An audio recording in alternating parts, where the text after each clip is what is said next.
All right, guys, welcome to your first online lecture. I'm just going to do this with the slides like I would normally do in class. You guys should follow along and take notes in the note packet that hopefully you were able to print from the computer. If you're not able to print it, you might be able to find a way where you could take notes in the packet using Word, but that might be a little bit more complicated. Worst case scenario, you can always just write down the words on a piece of paper and then look them up with the notes later. All right, so we're going to jump right in with oceans. I did not want to go straight to a test on the heat and energy unit in our first week of online learning, so I'm going to go ahead and skip over just the end of the heat and energy unit since we were so close to being done with it anyway, and we're just going to continue going on with oceans. So starting with oceans, I like to start off with this just little rhyme. Water, water everywhere, and all the boards did shrink. Water, water everywhere, nor any drop to drink. And this is known as part of the rhyme of the Ancient Mariner, which is an ancient sailor. And I want you guys to think about, you can probably, if you puzzle over it, think about why would the boards shrink on a ship? And why would there not be any drop to drink? And we'll get to that, of course, as we go along. But just a little puzzle for you to start with.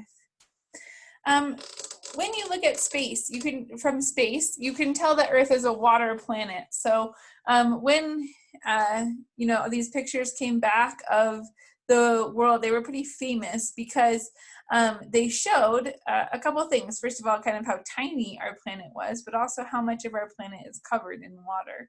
And it's about 3/4 of the world, so 71% is the exact percentage, but 3/4 would be the fraction of the world that's covered with ocean. So only 1/4, so think about all the land, all the countries, all the places where people can go, all that only makes up 29% of the Earth's surface. So when we compare that to 71% of the world ocean, water is the most common thing on our planet. All right. Water is found in many places, lakes, streams, rocks, in the atmosphere.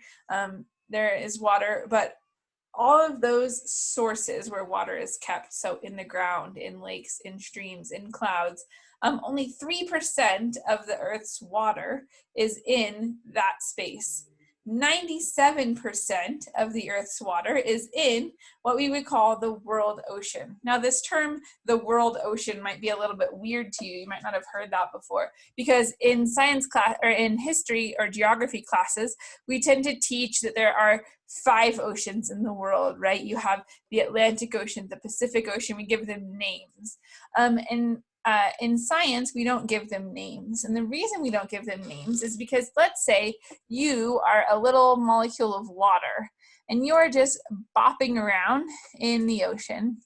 So here's our happy, I'm going to change the color. Here's our happy little water molecule. An oxygen, 2 hydrogens.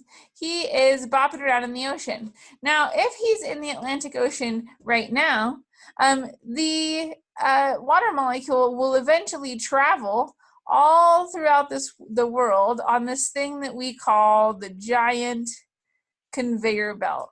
And as he travels through the ocean on this giant conveyor belt, that water molecule will actually go through each of the named oceans. So it's not going to stay in just one single ocean. And what that tells us is that the oceans are all connected. And so because the oceans are all connected from a water perspective, scientists are going to talk about the world ocean as just being one large, gigantic body of water. So 97% of all the water on Earth is in this world ocean.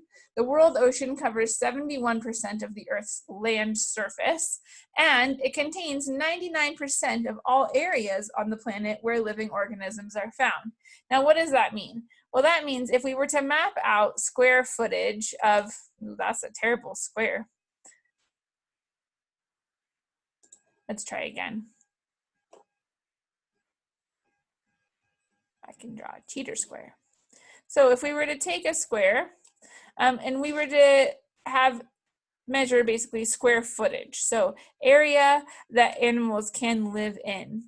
the largest amount of area on the planet where animals can live is in the ocean. And the reason is, if you visualize the ocean, and you imagine here we have this body of water, and here the shore comes down, and then we have the bottom of the ocean somewhere.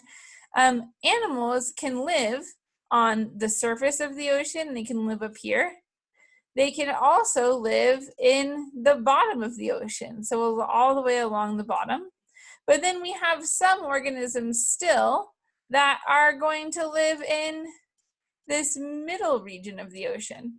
So it's not quite like Earth, where we have sort of a ground area and then we have a surface area. There's also all of this region in the middle that organisms can live in. And so that contributes to a large amount of square footage per in the ocean. So 99% of all those habitats are going to be found in the ocean. More than half of the world's human population lives about 60 miles or 100 kilometers, to use the metric measurement, from the ocean. Now, what's kind of cool is you are not in that half of the world's population. You're in the smaller part of the world's population that does not live 60 miles from an ocean. In fact, in Colorado, you're almost as far away from the ocean as you could possibly be. And so if you imagine the half that does live within 60 miles of the ocean, that's about from here to Denver. So if you were to get in your car, hop down, drive to Denver, most people, so more than half of the world's population, lives about as far away as you can get more than half of the world's population lives really close, but we are about as far away as you can get from an ocean. For people that live really near to the ocean provides a big source of food and energy for them. And so what that means is they're constantly farming fish and other creatures out of the ocean to eat. Now, in Colorado, because we can ship things all over the world, you also probably have eaten some kind of food from the ocean in the recent past. And so it's not to say that we don't rely on that at all for a source of food and energy, but it's just not quite as much as those people that live really near to the ocean. People who study the ocean are called oceanographers. They're going to study a variety of physical and chemical traits that we're going to talk about in the upcoming slides when it comes to the ocean. We also have marine biologists that are going to study the life forms that live in the oceans. So let's talk about some of those physical and chemical properties. The three that we're going to focus on are specific heat, which I'll review, the ability to dissolve chemicals like gases and salts, and then the high density of ocean water. So if you were to take seawater and compare it to fresh water, you would find that it's much more dense. And there are a couple of reasons for that we'll talk about. So first, let's talk about specific heat. Hopefully you remember discussing specific heat when we talked about it in the heat and energy unit. So you might remember that specific heat means that different types of objects can absorb different amounts of energy without changing temperature. So let's give you the climbing into a car on a hot day example again. When you climb into your car, there are certain things that you're not going to be worried about touching, and then other things that you're going to avoid because they'll be super hot. So for example, the metal part of your seatbelt buckle is something that you know is going to be really hot enough to burn. So you might avoid touching that when you first get in the car. If you have black leather seats, you're going to want to avoid touching those, right? Getting into the car with shorts on. But if you have a water bottle in the car, you might be able to just pick that water bottle up and drink that water. Now, the water is probably not going to be pleasantly chilled. It'll still be a little bit warm, but it's not going to burn you. It won't be hot enough to burn. And the reason is water has a high specific heat capacity, which means it can absorb a lot of energy from the sun, or really from any source, before it changes temperature.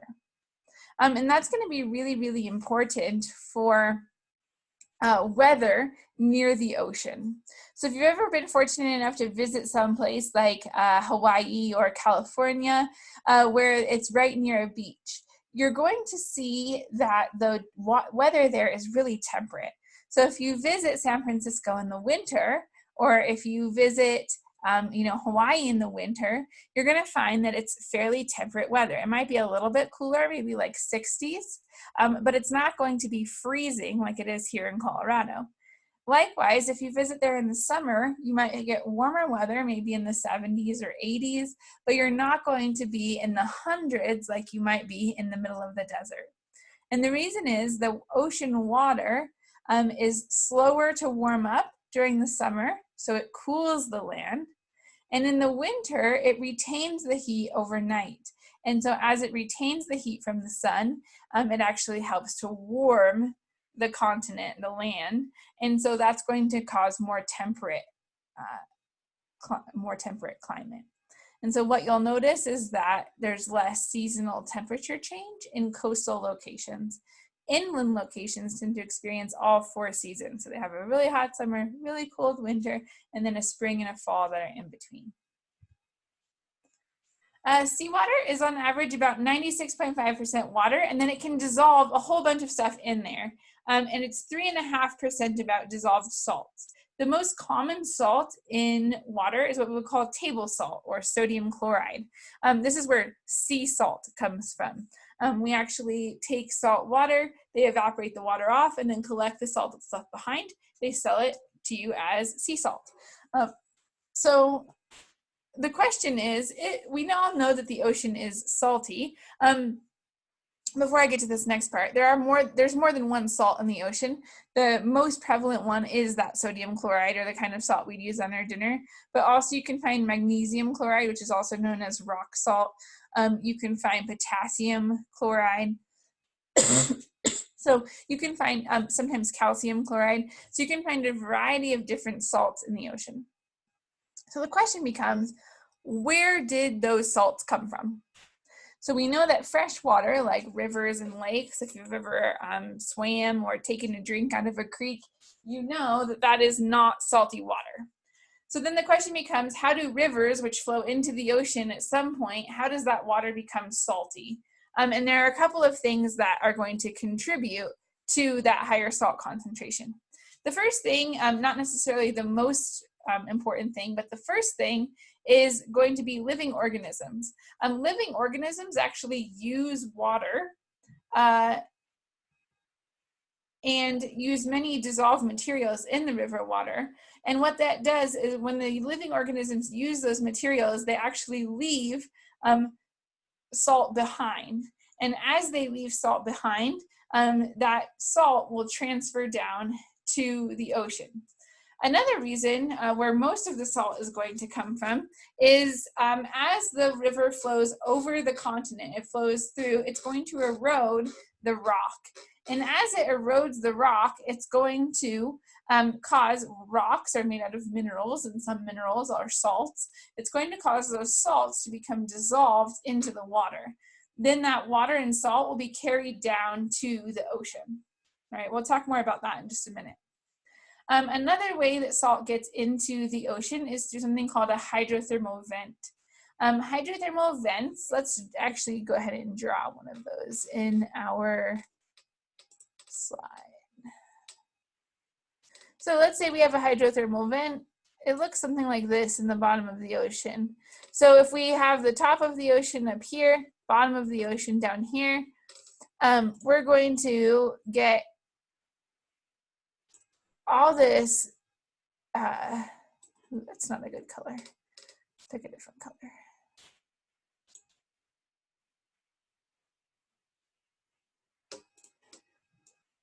So we're gonna get, coming out of this hydrothermal vent, really, really hot water.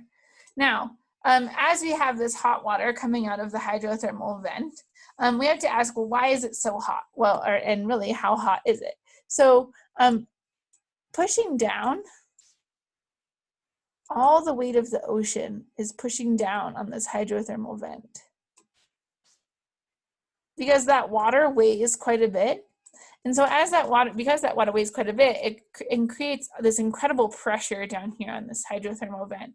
Because of that pressure, it raises the boiling point of the water that's coming out of these vents, and it can get up to about 400 degrees Celsius. Now, 400 degrees Celsius is pretty close to 1,000 degrees Fahrenheit. It's going to be extremely hot. And so water normally can't get that hot. Normally it boils and it turns to steam around 212 degrees, and it gets nowhere near as hot as it can get down here at the bottom of the ocean. But because of all this pressure, the water can get super hot, and it dissolves all of these minerals, sometimes like things like sulfurs and irons and all of that stuff and salts, and it's going to spew it out of this geyser-like structure. So these contribute a lot to the saltiness of the ocean. Another thing that contributes to the saltiness of the ocean is this evaporation. Evaporation is going to remove only water molecules from the water and leave the salt behind. Freezing does the same thing. Ice forms only, it takes water out, it leaves the salt behind for the most part, and so that's going to make the ocean saltier. But we also, not everything makes the ocean saltier. We also have things that can make the ocean less salty. So precipitation, any rain or snow that falls into the ocean is going to decrease the salinity or the saltiness. Salinity is just a fancy scientific word for how salty the water is. Precipitation is going to decrease that because it's going to add fresh water from that precipitation. Also, river runoff. So when a river flows down into the ocean, if we imagine we're here at the Gulf of Mexico, okay, this is Florida, looks kind of silly, but there's Florida, okay, somewhere over here is Texas, we'll leave it out. But here's the Gulf of Mexico. The Mississippi River is gonna flow into the Gulf of Mexico. And as it does that, it kind of, all these little streams kind of flow through. This is what we would call the Mississippi River Delta. And this is going to form something called, let's do this. It's going to form something called an estuary. And an estuary is where we have part salty water mixing in with part fresh water. And so we get a varying mixture of salinity. This water is sometimes called brackish, which means that it is part salty, part fresh. So it's partially salted water. So where rivers flow in like this, it's going to cause a decrease in salinity in the ocean. All right.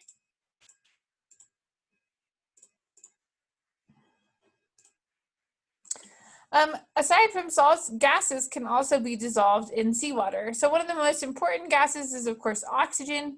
The reason it's the most important is because things like fish and stuff, fish and other animals, they need to breathe that oxygen. Now there's this kind of myth going around that somehow fish could break the oxygen off of an H2O molecule. So that somehow fish can take this molecule, this bond, and they can break it.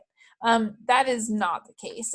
Fish are not capable of breathing actual water. Okay, they can't breathe actual water. But what fish can do is they can breathe dissolved O2. So oxygen gas is O2. And so fish can breathe that. But what we need first is to get little bubbles of it basically dissolved into the ocean. And so the most important dissolved gas as far as animal life is concerned is going to be to have this O2, which is going to be oxygen gas. Now, it's really important that you know and you remember that that does not come from water. So this is not from H2O, this is a different molecule that is dissolved in there.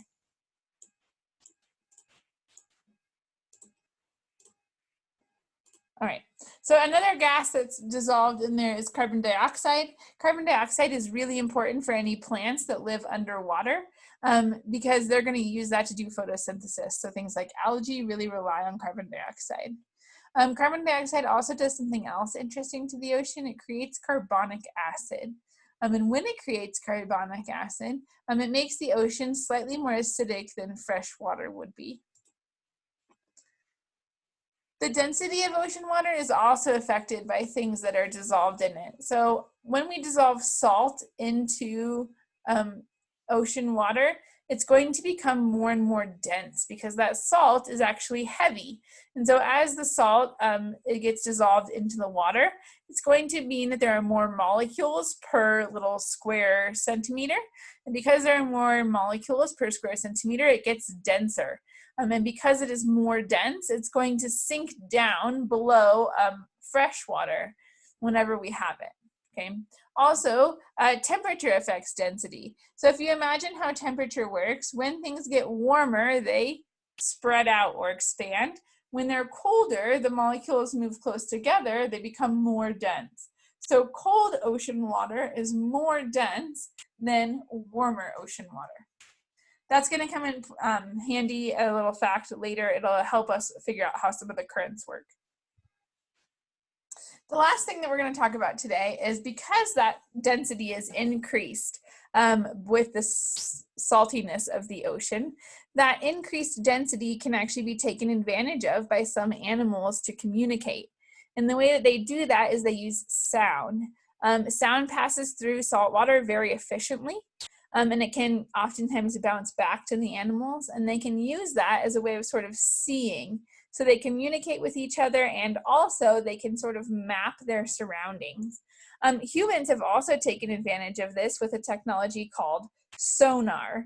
And so we'll talk more about that in our next lecture. I'm going to go ahead and pause here so that the video is not too long. And this is your only lecture for this week. So once you've listened to this, you are done with your notes and homework.